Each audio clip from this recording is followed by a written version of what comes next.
started. I got a game. So let's see, against d4, what have I played? I have played the King's Indian and a just ordinary Queen's Pawn game, so let's maybe go for a Nimzo-Indian if we can get it.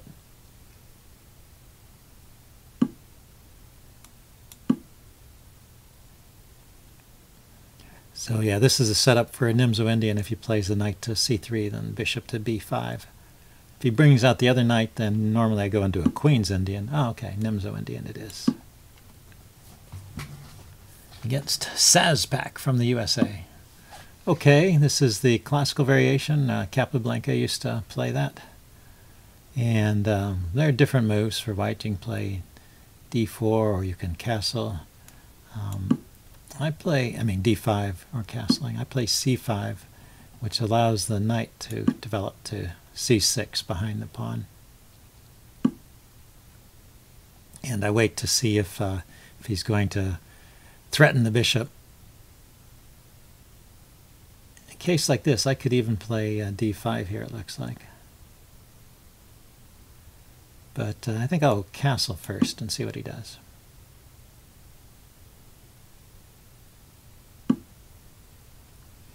Okay, now I'll play d5.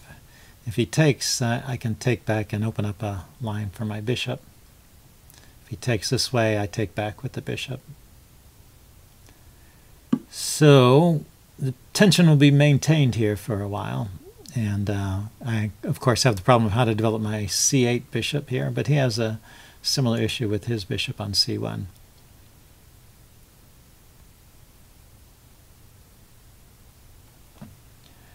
I'm going to play h6. This is to stop tricks with knight to g5 and or taking this and grabbing a pawn over here.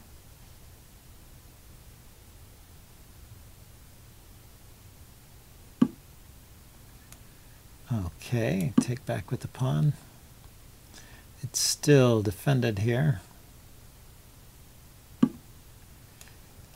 So now this is a little bit dangerous, because he has a discovered attack on the bishop here.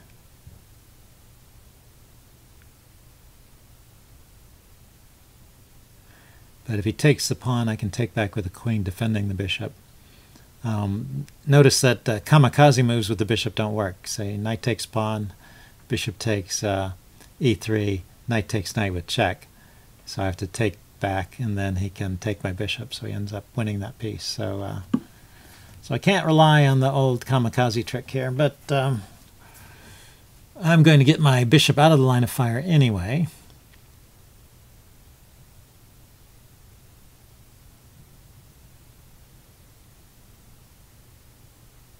I'm just not sure whether I want it to go to d6 or to b6. I'm going to leave it on this diagonal for now. Maybe I can push this pawn through.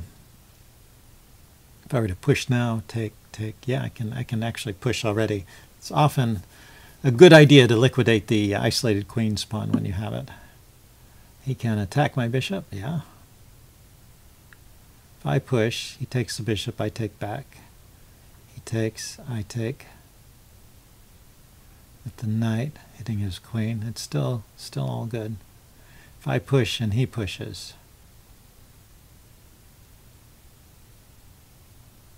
don't know about that one. Let's develop my knight, and my bishop rather, and open up this square for my rook.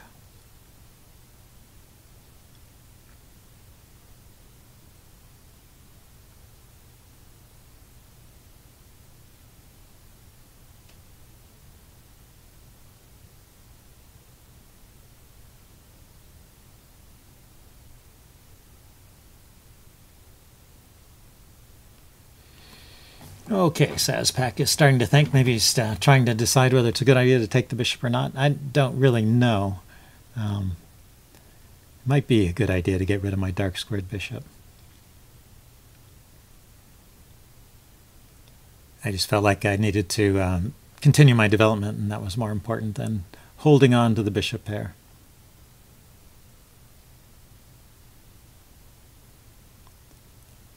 Then my ideas for future development are things like, yeah, rook here and rook there. Now, is that threatening anything? Not that I see. As the knight moves, I can take the bishop. So let's play the rook here. That's what I wanted to do anyway.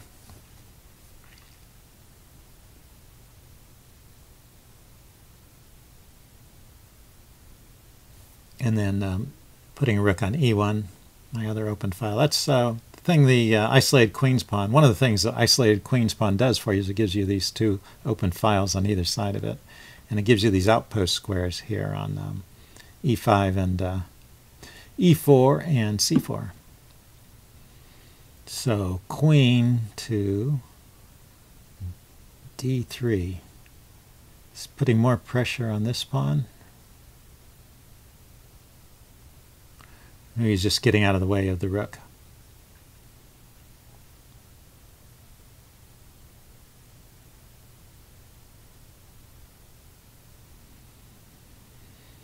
Yeah, I could play knight to e5 there.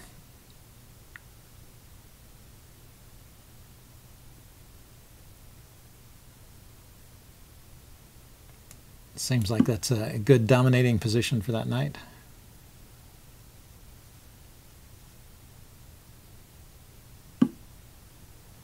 Okay, he did decide to take my bishop. And I'm going to get my other rook involved in the game and threaten to push here. Oh, well, that was not foreseen. Yeah, you got to hold on to those pawns, huh? Okay, the knight is undefended suddenly. Does he have any good squares, or should I just support him there? And yeah, the queen is on f7 here, but if the knight comes here, I can take it. So let's just support my knight. See what white can do next. I can chase the queen a little bit with a rook to d1.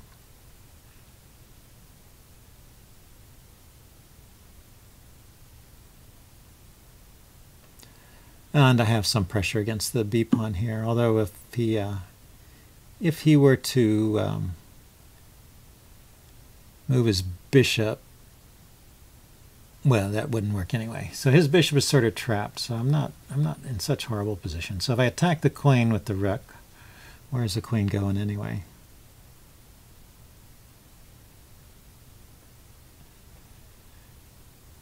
It could go to here. And then I have to move my bishop anyway.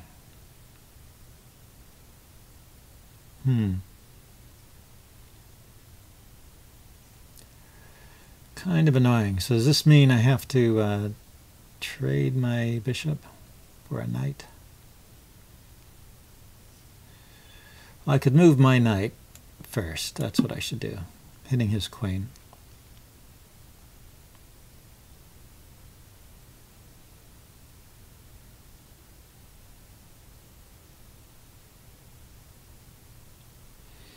So the knight isn't loose there anymore. And then, depending upon where the queen goes, I may have to take there.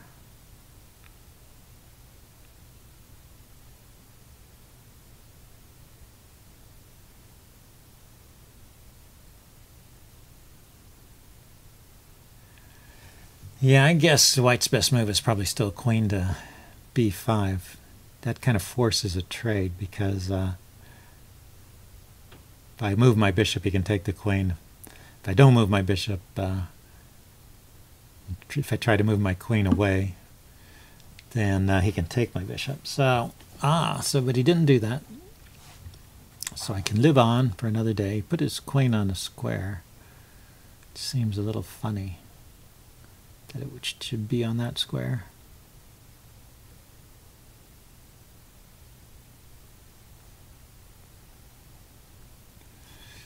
So why don't I just keep the pressure on with maintaining this pin.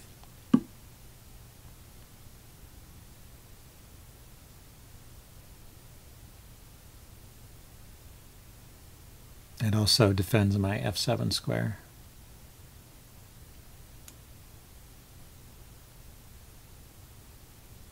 It seems funny to go back here, but I want to threaten knight to c6.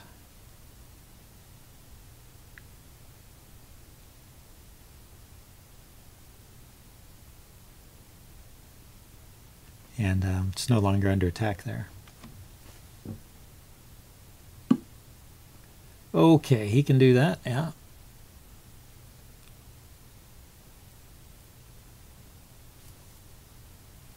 Okay, so if I exchange the knight,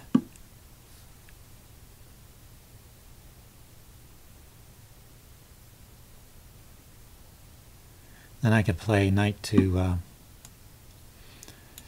knight to d2, hitting his rook and his bishop.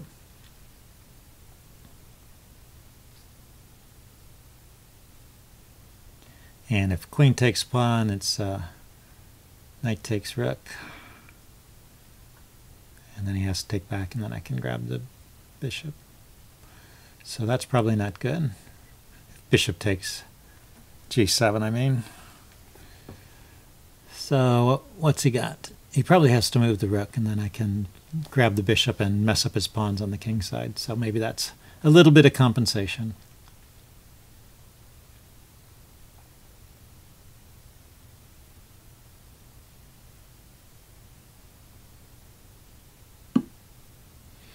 He takes there. Okay, so if I take his rook,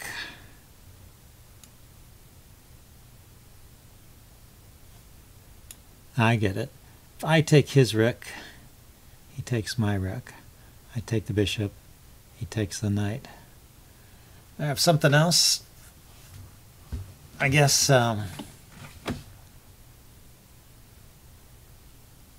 question is whether I should take with the queen.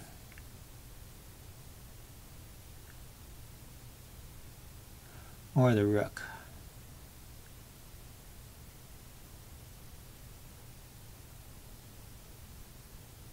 Or if I have something else. Let's take with the rook. I was thinking maybe I can play rook to...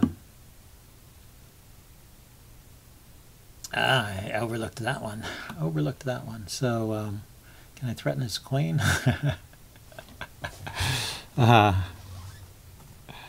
Oh my. Yeah, looks like that's pretty good. The bishop is hitting my queen. The bishop is protected, and I don't have a way of attacking his queen. So he's just gonna grab my knight after I move my queen away.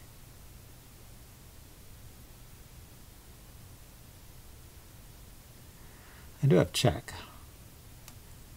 Check. It's just messing up his pawns. Maybe I'll get something for it. And get the queen out of the way.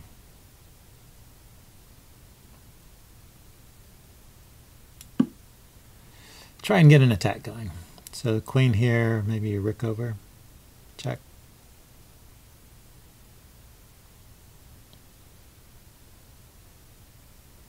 Could have played check first, I guess.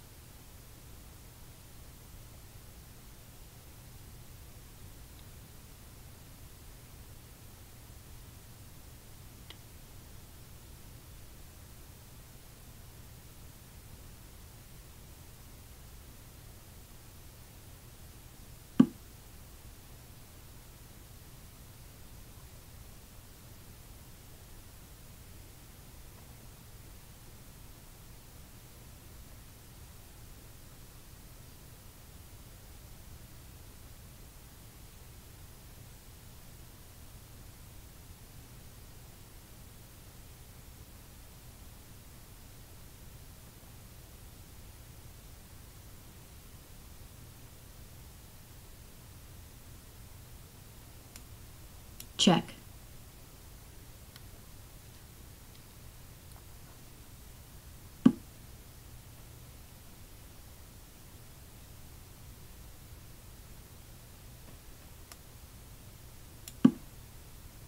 The idea is to invade on the 7th rank there, so rook here and queen here maybe.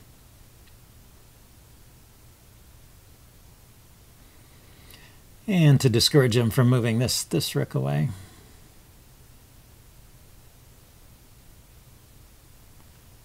So he has created some light squared weaknesses, and he has a dark squared bishop, so a little bit of trouble for him. Maybe, maybe not.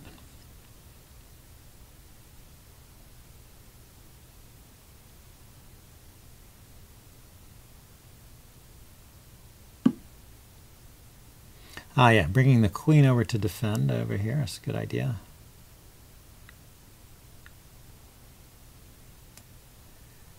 So, I am going forward to that square, though. This from here, I cover the f3 square. And now he's doubling up on my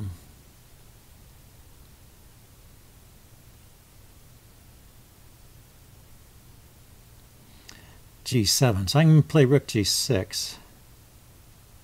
Where is the queen going? But unfortunately, after that, oh, I have the queen g2 mate if he's not careful. Check.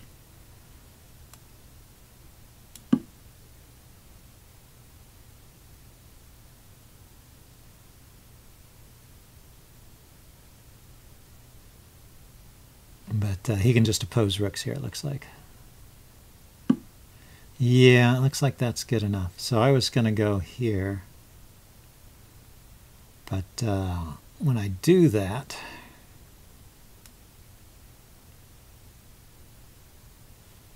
so is there any other way to do this?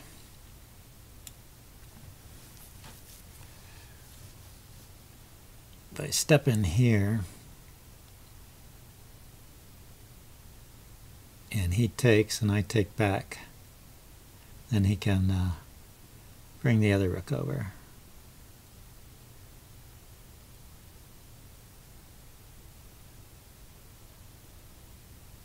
And block the checks. Play on for a little bit. We'll see. Looks like he's got me.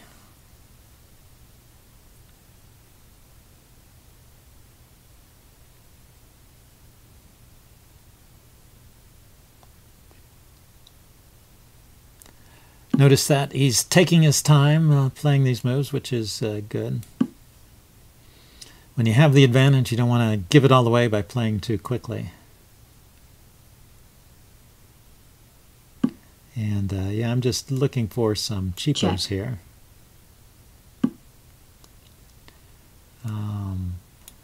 But I don't see it. Looks like he's pretty well defended here.